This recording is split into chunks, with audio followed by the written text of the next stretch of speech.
Hello everyone, this is the video lecture for Calculus 3, section 13.3, arc length and curvature. I'm going to give you formulas as we go, so I'm not going to give you a whole lot all up front. I'm just going to do it as we go. So first question, 005 there. We got r of t is equal to square root 2t. Notice the square root's only for the 2 though. E to the t, and then e to the negative t. They want the arc length from 0 to 6 for t. So, of course, you need a formula for arc length, so here you go. S of t, that's your arc length, is equal to integral from a to t of the absolute, well, I say the absolute value, the magnitude of r prime of u, and then du. And you might be a little confused, like, where did u's come from all of a sudden? Well, basically here's the thing. We're going to find our derivative, then find its magnitude, integrate, done. I mean, that's basically what it is. So r prime, we then got square root 2, e to the t, and a negative e to the negative t.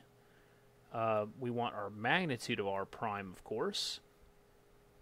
So square root of the square root of 2, e2t, and two negatives to make a positive, but still have that negative in the power there.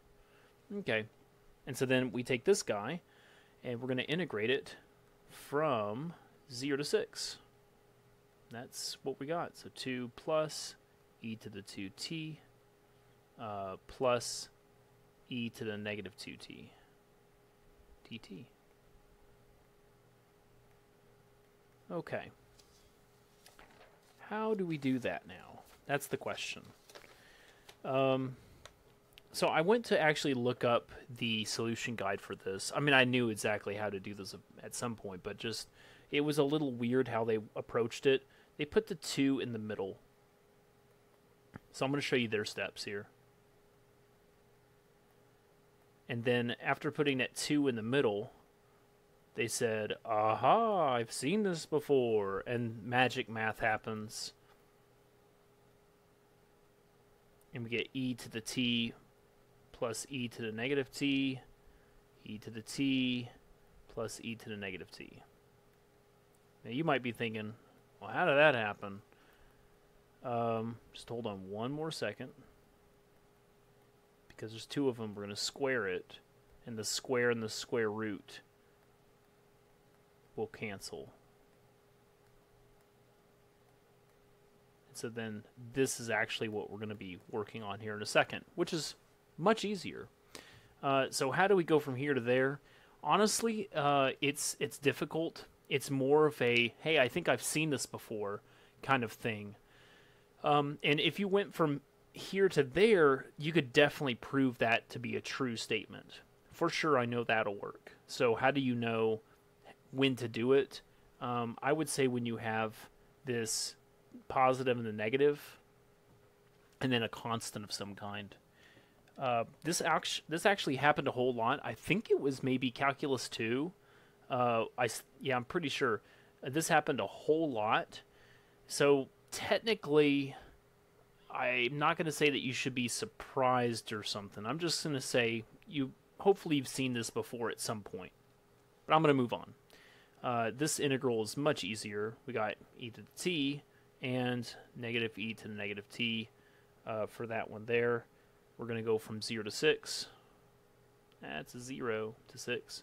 When you plug in a 0 into these guys, you're going to get a 1 minus 1 actually makes a 0 in the end, so that doesn't matter. They're going to cancel each other out. But the 6 does matter. So there you go. There's your exact answer. And they were looking for an exact answer. 13.3.013. They want this curve intersection. The curve at the intersection of x squared equals 2y and 3z equals xy. that curve at the intersection, they're wanting the arc length of it from 0, 0, 0 to 5, 25 over 2, and 125 over 6, which is kind of strange. Okay, so what are we doing here? Well, first we need to find out what that intersection is going to be for these guys here. What I did is I said, well, I could solve for x on both of these. So first off, I could say square root over here. Actually, you know what? I don't like that. Yeah, let's back up. You see, here's the thing. Why should we do this rather than not doing this? Why do I get x by itself instead of y or something like that? Well, notice I got a plus and minus for that square root, and that's really not good. You can't just put plus and minus in a vector later. So I think that's a good indicator to just stop and don't do that. But I could easily divide by that 2 instead. So then I got y is equal to x squared over 2. And here I could divide by the x. No, hold on. Could I take this right here and plug it in, maybe? So I have 3z is equal to x times x squared over 2. So 3z is equal to x cubed over 2. Divide by the 3. Z is equal to x cubed over 6. So this is cool. This is cool. And notice, what is x equal to then? If I knew what x was, then I can figure out the rest of them. Well, let's just let x equal t. X equals t. And if that's the case, then I can easily make my curve now. So t, here we got t squared over 2.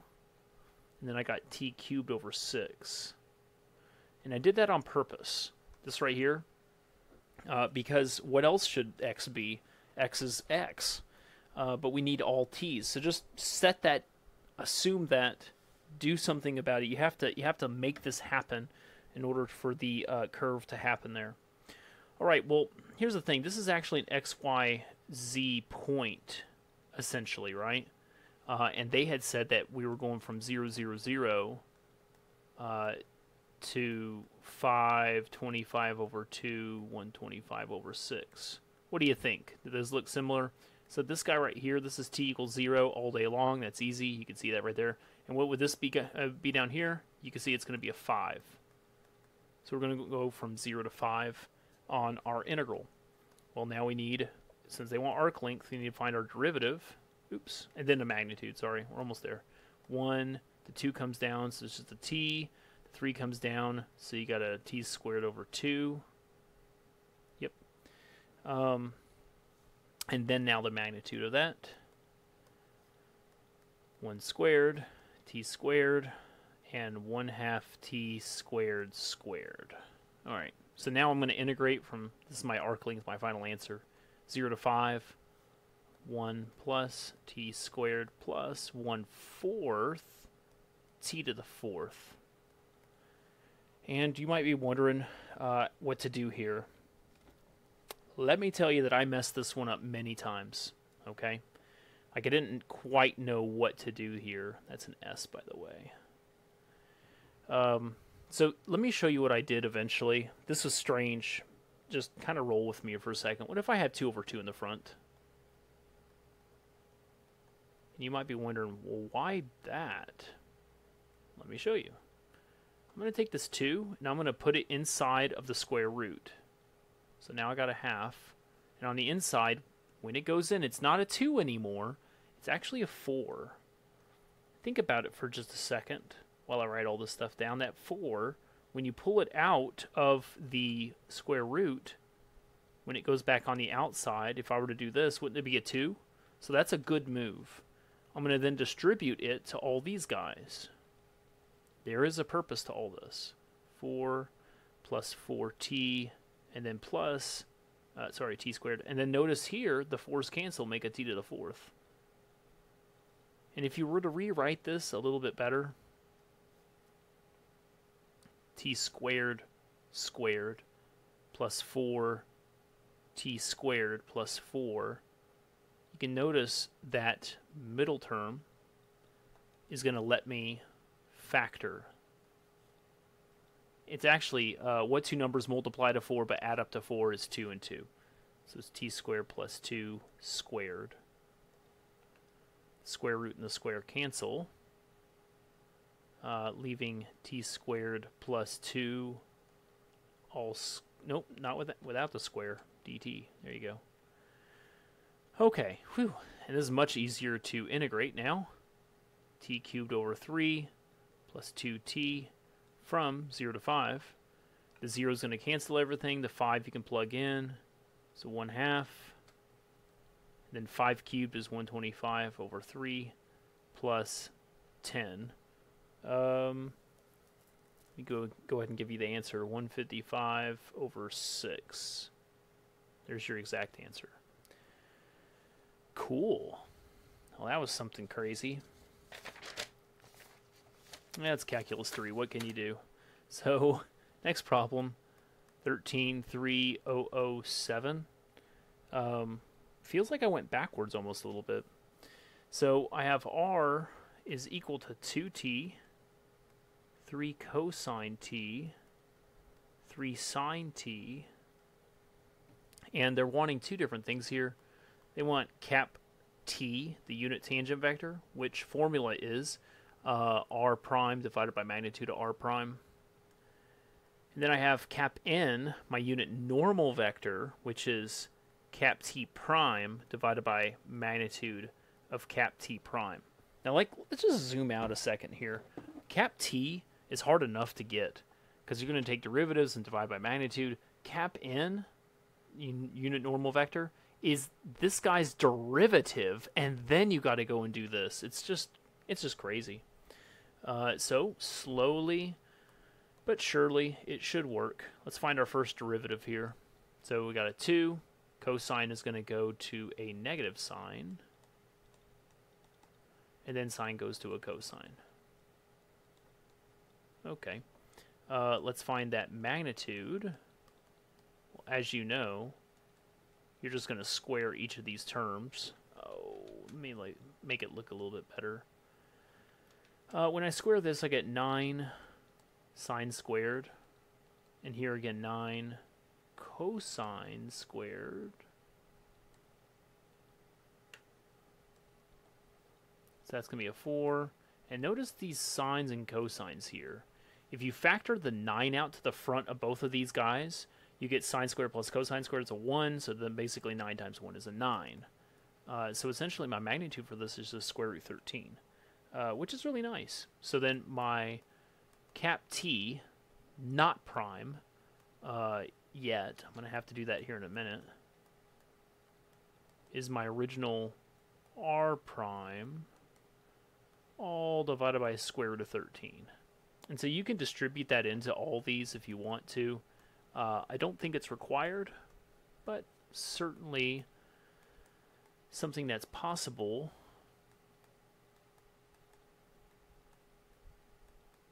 Also, one thing, I know we've come a long way in WebAssign by now, but you do not need to rationalize denominators ever.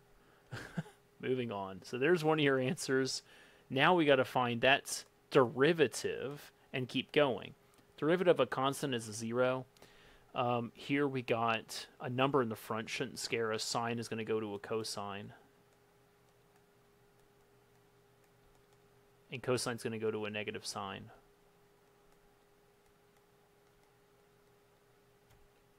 Now I need to find the magnitude of that thing. And this is where it gets a little funny.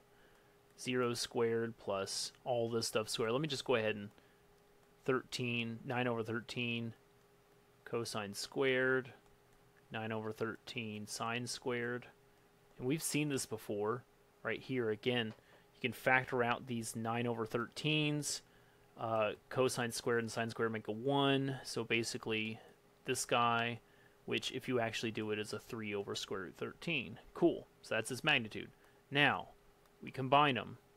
So, again, this is cap t prime, this guy, divided by this one. Whew. Almost there.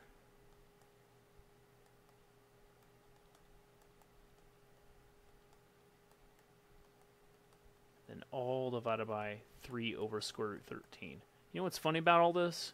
Is that everything, all those numbers cancel, leaving you behind with 0, negative cosine, and a negative sine. So that's your second answer there. All right, we're not done. Now they want the curvature. So let me write that a little bit better. Oops. So what the heck is curvature in comparison to this stuff? Like, I don't want to go and talk too much about cap n and cap t. We talked about cap t last time, but cap n is just a normal vector. Think of it like a circle for a second.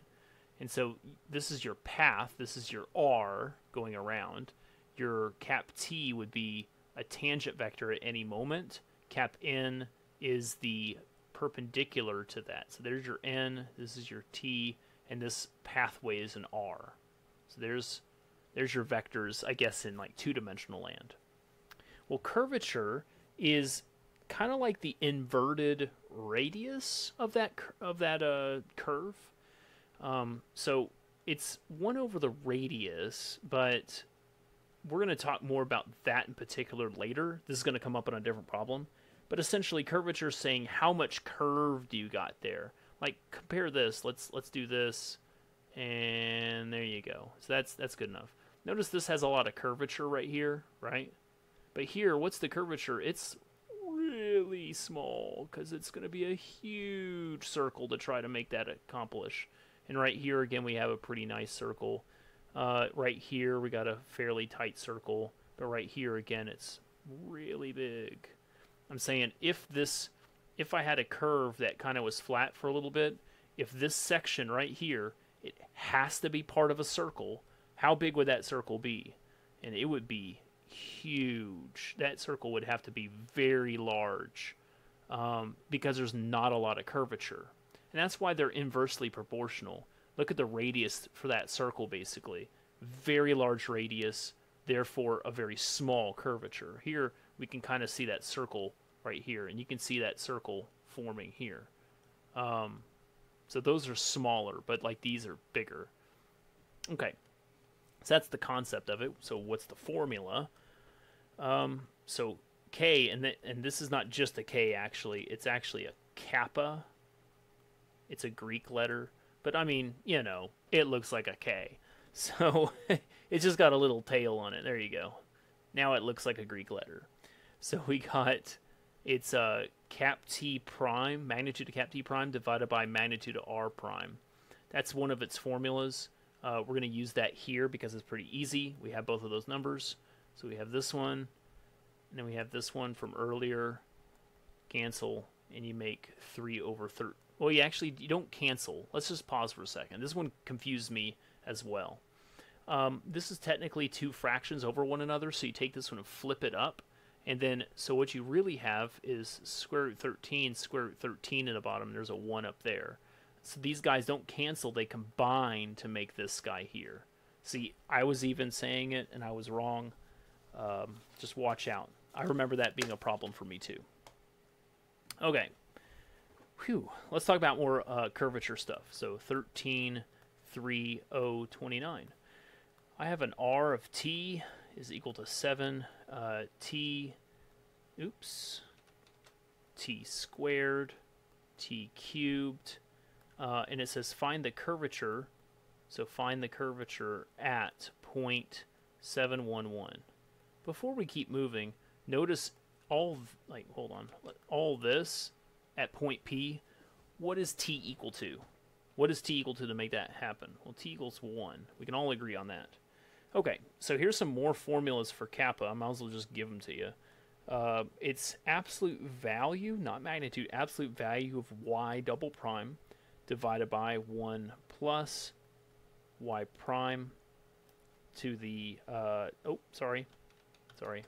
squared all to the 3 halves.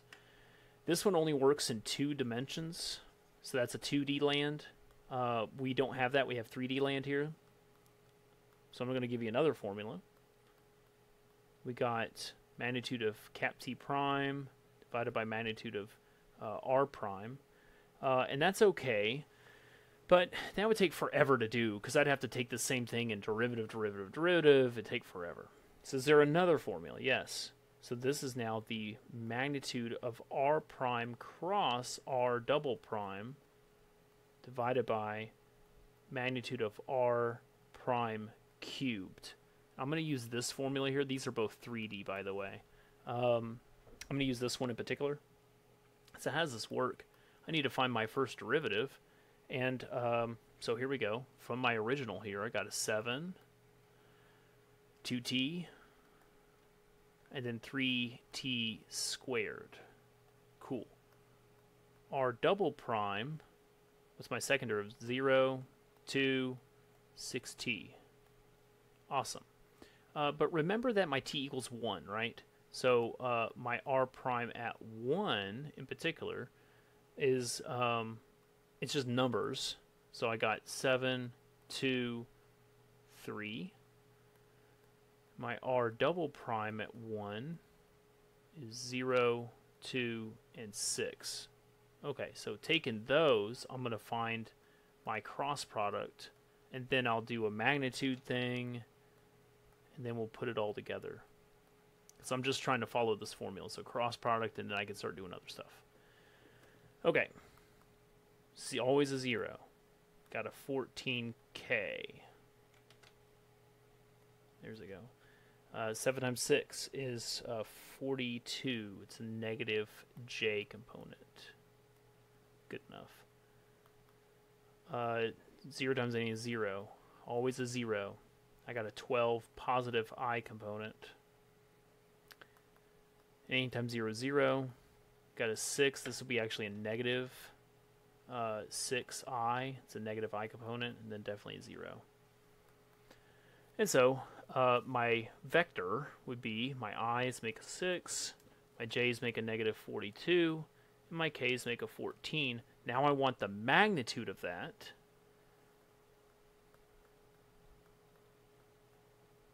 For that formula, obviously, is going to be Pythagorean theorem.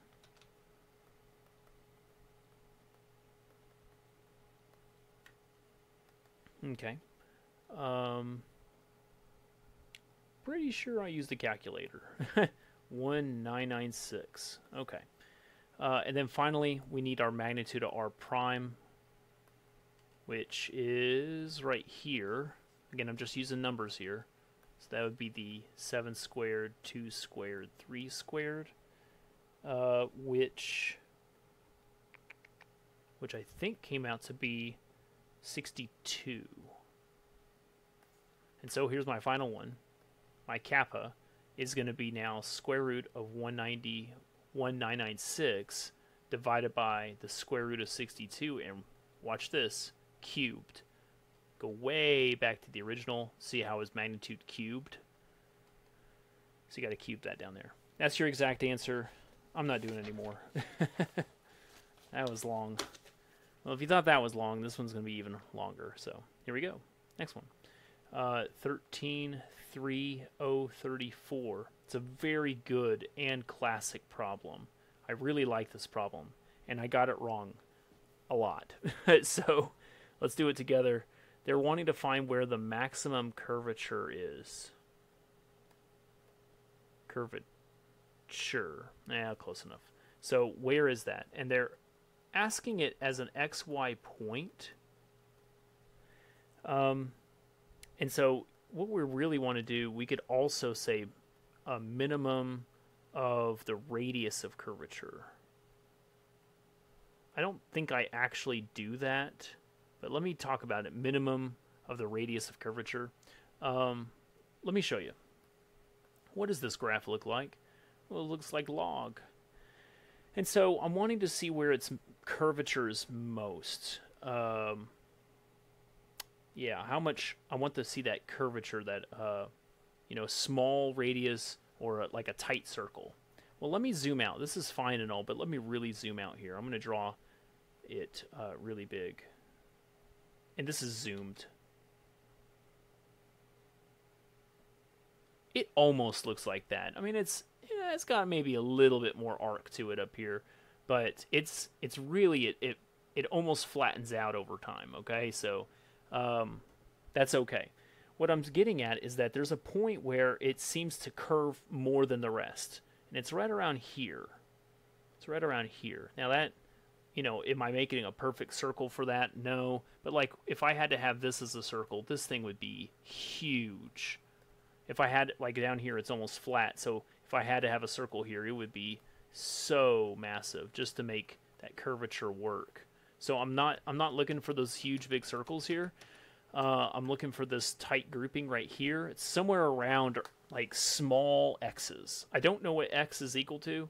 That's going to basically be my point. I need to find what x is. So how do I do it? Well, there's a curvature formula for 2 dimensions in particular, which is going to be very handy for us.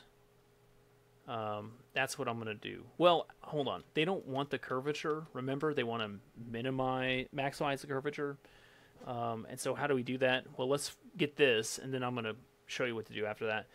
It's got our y was 7 ln x. Y prime is 7 over x. Y double prime is a negative 7 over x squared. And so I'm going to take this guy and plug it in, and that one guy and plug it in. And so my curvature then would be absolute value of negative 7 over x squared. It's an absolute value. It's not a magnitude, because we're talking 2 dimensions here. Y prime, 7 over x, again all squared, and then to the 3/2. This is my curvature. Let me go ahead and simplify it down just a tiny bit. So let me put that 7 in the front, x squared. Notice that I just made an absolute value sign. No big deal, because this is always positive, and then you make that one a negative 7, so just now it's positive 7. Times 1 over now, my fraction down here, I've got 1 plus 49 over x squared, all to the 3/2. Okay. And this is where I came into issues. Here's the thing. I need it to be maximized. I want my k prime equal to 0, my kappa prime equals 0. This is going to give me a maximum or a minimum, which I'm hoping for a maximum, obviously.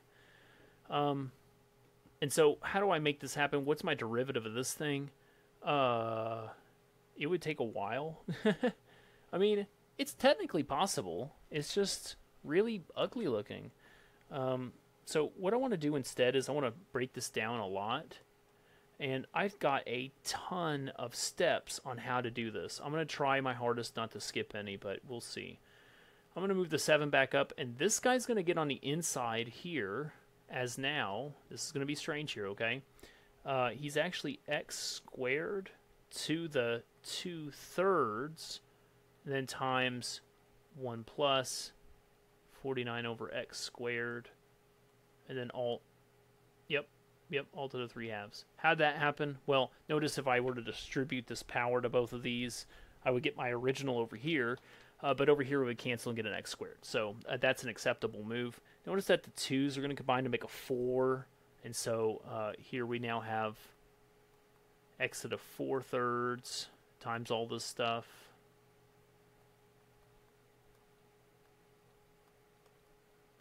And then I'm going to distribute this guy in. And you're wondering, wow, all this to take a derivative? I'm not even taking a derivative yet. I'm just simplifying the original. And what? So when I distribute it right here, it's kind of weird. I got 1 1/3 minus 2. So I'm actually going to get a negative in the end. And indeed, it'll be a negative 2/3. So when you do the math, you should get that so far. And then happens the strangeness. What I'm really wanting is to be able to cancel out that part right here. That's not really fun. So how do I cancel this? Well, notice that we got 3/2 and 2/3. It's really close. It's just that this is negative and that's positive, and well, who knows? So what I'm going to do is math magic. I actually got this from the solution guide, by the way. And I was like, oh, that's how you did that. It's okay to get a little bit of assistance once in a while, for sure. Distribute that x into here. So why did I put x over x? Because they did. But I'll show you why as we keep going. When you put, you can't really distribute it in. Let me like back up and not say that. Let me rephrase. I'm going to try to put it inside. So we've seen this before. It's now 2/3. And then I'm going to distribute it. And hopefully now you can start to see why this was chosen. So now I'm going to distribute it in. And so then these guys here, it's kind of funny because you got, well, you got 4. Okay, so hold on. Remember that when you're multiplying bases, you're adding their powers. So I'm saying 2/3 plus 4/3 makes 6/3. 49. And notice these guys right here are direct opposites. They're going to cancel, leaving just the 49. Very nice, very nice. And well, we know 6/3 is a 2. Okay, this is still just our original. Now I can find a derivative. It's much easier. You're thinking quotient rule. I'm saying no. Wait. Yes, quotient rule. Yes, look, yes, quotient rule. So low D high minus high. Here's the big one, D low.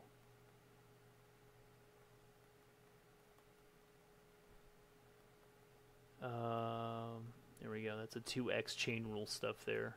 Divided by the square of what's below. It's funny when you square all this, it only makes a third power now. Remember, this is all equal to 0. And what that means is that you're essentially taking the numerator and setting it equal to 0. But just to make it a little bit more simple, you can see that we have these terms are all almost the same. What I want to do is factor out a half power for both of these. So if I factor that out, it should leave me with a 1. Notice that we got 1.5 minus the half. I know that's strange sounding, but let me just do this right quick. So these guys are going to combine to make 14. Actually, notice that this is also a number in here. So I got right here, the 2's are going to cancel. I got 21x squared, essentially. I messed up one small thing. Hold on. Right here. Okay. There we go. I'll explain it here in just a second. Hold on. Okay. Again, I'm taking a half power out of both of these. So all of this goes away to the front. Here I need to take a half out of the front as well. But again, 1.5 minus half is 1. So 1 power. Distribute your 7. These guys can combine, basically. I got a positive half minus 3. I guess you can go negative 5 halves in the bottom. This is my derivative. Still needing to set it equal to 0, but we're almost there. 7x squared.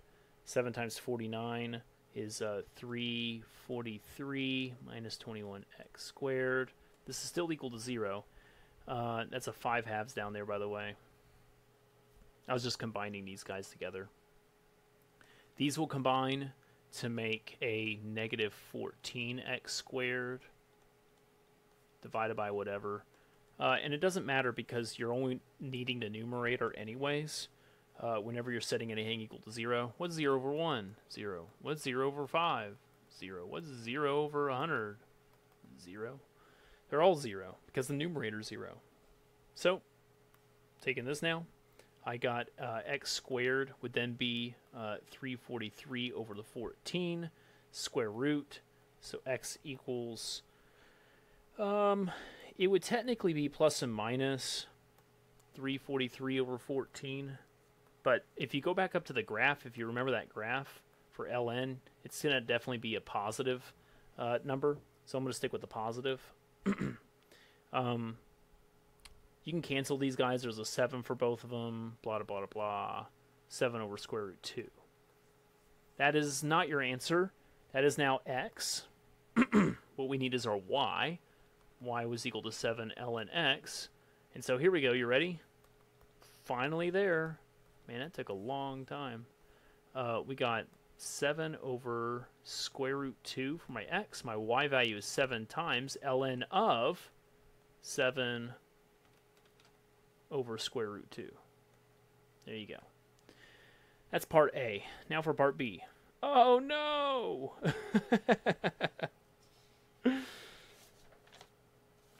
I'm not kidding you. So, part B is actually very simple, honestly. It says the limit as x goes to infinity of kappa equals what? We kind of talked about this at 0, no curvature. Let me just graphically prove this to you. There you go. So as you keep going this way, it's almost going to be flat almost. Not really, but it's kind of. And so if I wanted to make a circle out of this, what's my curvature up there is like really big. My circle's really big. My radius is really big. So this is like infinite radius, therefore my curvature is 0. Or as I have a straight line here, let me just graph a straight line. How much curve do you got there? You would say, how much curve? 0. It's straight. That's the point. Okay. Another one, 13.3036. So they want the equation of a parabola. They say that the curvature is equal to 8 at the origin. It's equal to 8 at the origin. They got y equals figured out. Well, again, I can go back and use this formula. Y double prime absolute value sign 1 plus y prime squared 3/2. The same formula as last time. Well, I know that a parabola at the origin must be in the format of this. That's all I have. Like, literally, there's nothing else I can see that would make that work. So, therefore, y prime is 2ax, and y double prime is 2a. I can now include those, just stick them in here into my formula.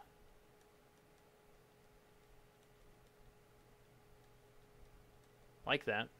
And this curvature should be equal to 8. That's my curvature, should be equal to 8. But now, hold on, I got a question now. I'm trying to solve for a. What is x equal to? Like, if I have right here, it's all equal to 8, my curvature is equal to 8, what's my x here? Well, if you go back and remember, it said it was at the origin. What's that? X equals 0. So, I would say when x equals 0. Therefore, this is going to be super easy now. All that goes to 0. Oops. Obviously, 1 to any power is just 1. So my a is equal to 4. There we go. And therefore, my final answer, here you go, 4a squared. Super easy. Just putting it in. All right, that's the end of that section. Thank you very much. Have a great day.